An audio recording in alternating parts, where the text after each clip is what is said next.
Donald Trump, and we spoke about this yesterday. There was a story out in February.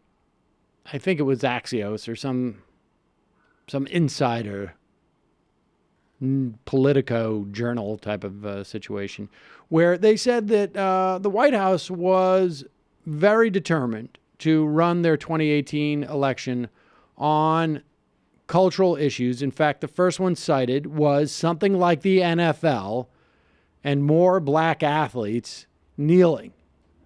And here we are.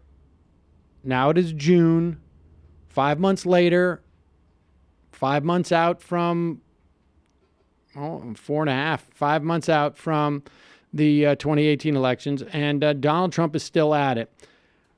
I think this one fell flat, folks, and that's what I was saying yesterday, that there was just a little bit too much of it was just a little too, they were trying too hard here. Can't force these things. And Gotta be organic. They disinvited the Philadelphia Eagles to a celebration at the White House because apparently the vast majority of the Eagles football players, something like, I don't know, was it 50 guys on the team? And something like 45 of them said not interested. And I should tell you that all 45 are not all people who kneel. All 45 are not all black people. In fact, they're so desperate to make it look like that was the case.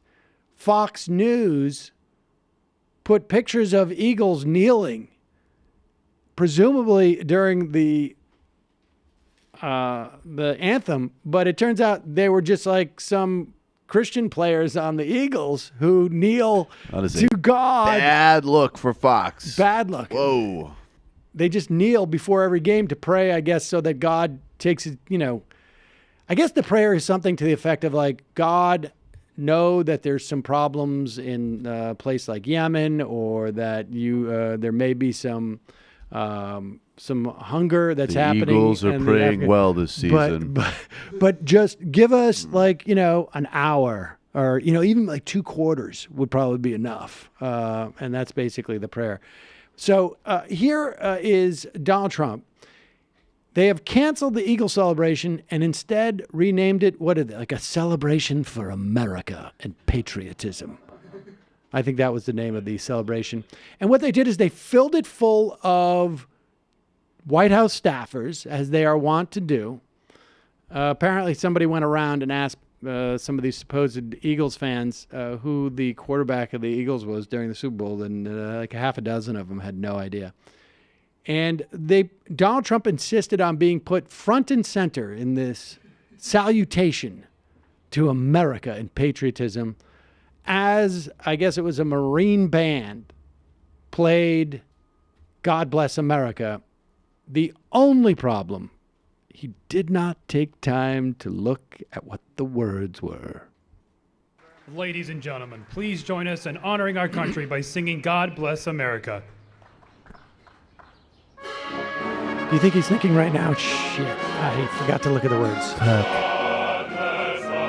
He gets the God Bless America part right. Oh. Love, he got right. Well done, boys.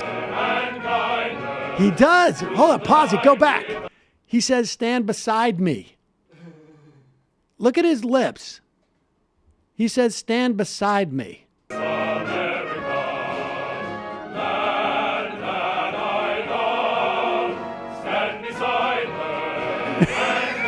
He does, right? I like the nods now. Yep. This might know the words nod.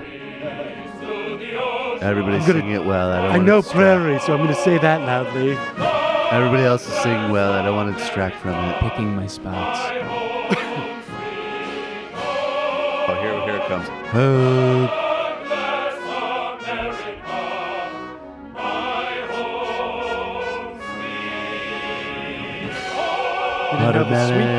Watermelon. Do you think he can't say sweet and he's like afraid of like his Schluel? Yeah, I don't know what it is. He wouldn't say sweet. Could you really forget that it's home sweet home? No, it's too hard to say sweet. Dad said don't ever say home sweet home. Dad said, don't say home sweet home because it's gay. And then he hit me, and then we went into a black space together. And then Mommy said no, but then she got hit too. What? Should we put this? Should we connect this one? Yeah. Okay. So, and then meanwhile, as everyone is there celebrating America and patriotism. It's actually during the song. Oh, this is during the song. A Swedish journalist who had a video camera captures one guy in this audience. Now, remember, these are all staffers, except for, I guess, apparently this guy. Watch what happens when it pans. Everybody's standing up. Everybody's standing up. And, except for that guy, during the anthem, is taking a knee. Tell you what, We just took his name down. that would be a ballsy way to quit the Yeah. Trump administration. He definitely looks like he's got to be one of the IT guys, right? Would you say that? So Jesper Zolk of TV2 Denmark reported that the man left shortly after kneeling and did not give his name nor say anything. Yeah. He sounds like an IT guy. That's what it looks like to me. He's the only person there with a beard. And he looks like an IT guy. And he knows he can leave, not give his name, and nobody knows where he goes or who he is. And they never see him. Looking forward to the sassy Trump version of that. Oh, Gonna God. need that soon. That's going to be excellent.